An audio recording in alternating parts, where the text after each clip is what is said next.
Hello everyone, it is June 15, 2021, time's about 12:07 CDT, 75 degrees Fahrenheit out, and this is the second day in a row where it hasn't been 90 in a long time, and it's June. Anyway, it's Geo-Rant time, Geo-Rant number 115. I'm going to talk about cross sections.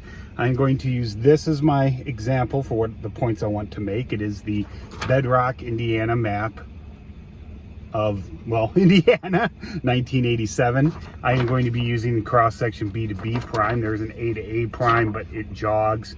So I wanted to use one that was straight, which is B to B prime right there. So I'll be using this cross section. That's this line. Now, for those of you that know, you can see the cross section here. Just take the bigger one for a second, A to A prime. You can see it's level, it's flat line. You can see there's topography on it. These cross sections are exaggerated, but I want to cover something before I talk about exaggerated cross sections. First, you can still see, even though this is exaggerated, it's still, the baseline still, we draw it flat. All right, we don't exaggerate it with the curve of the earth.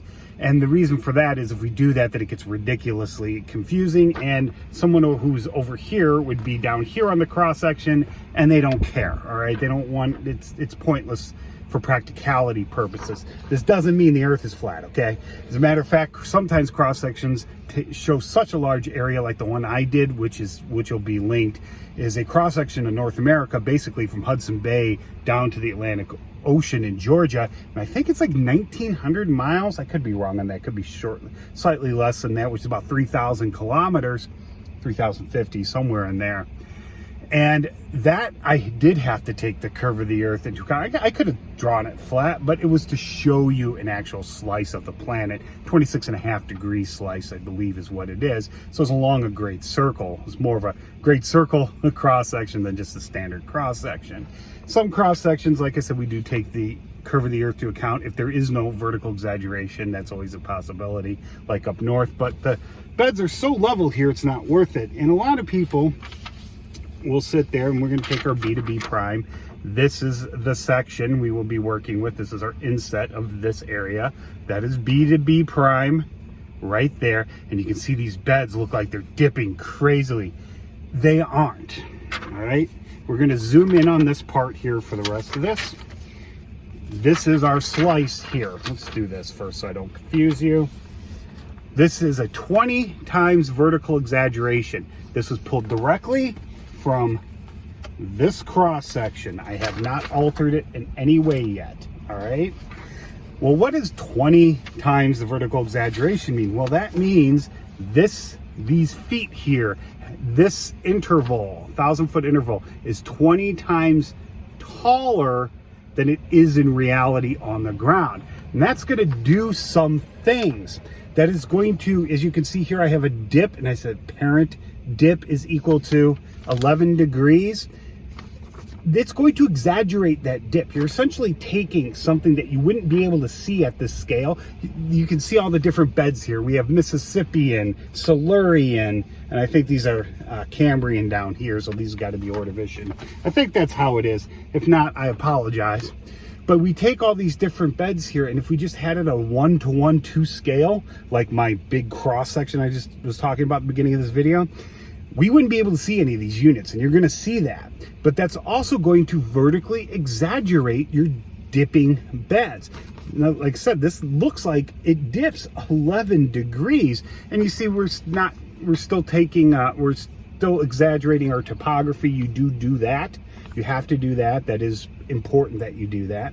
All right.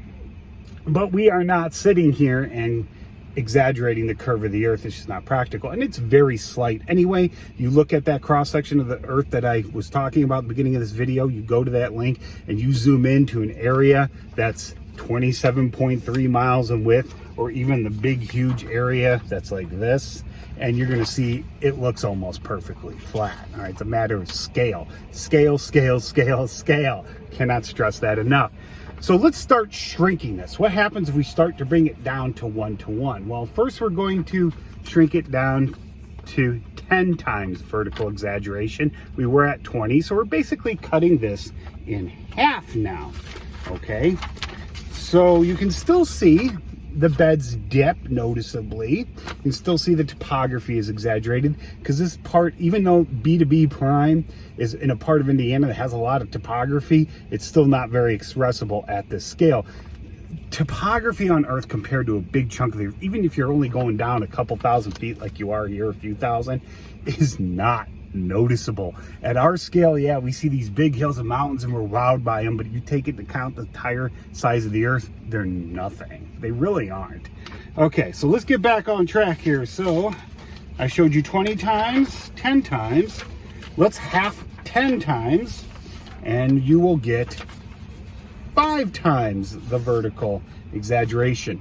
We do not exaggerate horizontally. This, as you can see, this is still 27.3 miles in width of our cross section. But now we're down from 20, we halved that down to 10, we halved that again, now we're down to 5x, 5 times vertical exaggeration. And you can see the dipping beds are dipping a lot less. Okay, so before we get into the final part here, the final slide, I just want to show you this is 1x, 1 time, 2 scale, 1-to-1 ratio. That means 1 unit vertically equals 1 unit horizontally. Look at that. Look at that very carefully, okay? That's what it looks like to scale. You can't even see the topography anymore, okay? It's gone, all right? So as where our parent did, now I measured this from the actual map, from the actual cross section. I did not calculate this. This is direct measurement, but you can see our actual dip is 0.3 degrees. Our parent dip at 11 degrees was 37 times steeper than our actual dip of 0.3 degrees. So why am I showing you this? Well, because if you, and then remember, this is 27.3 miles this way.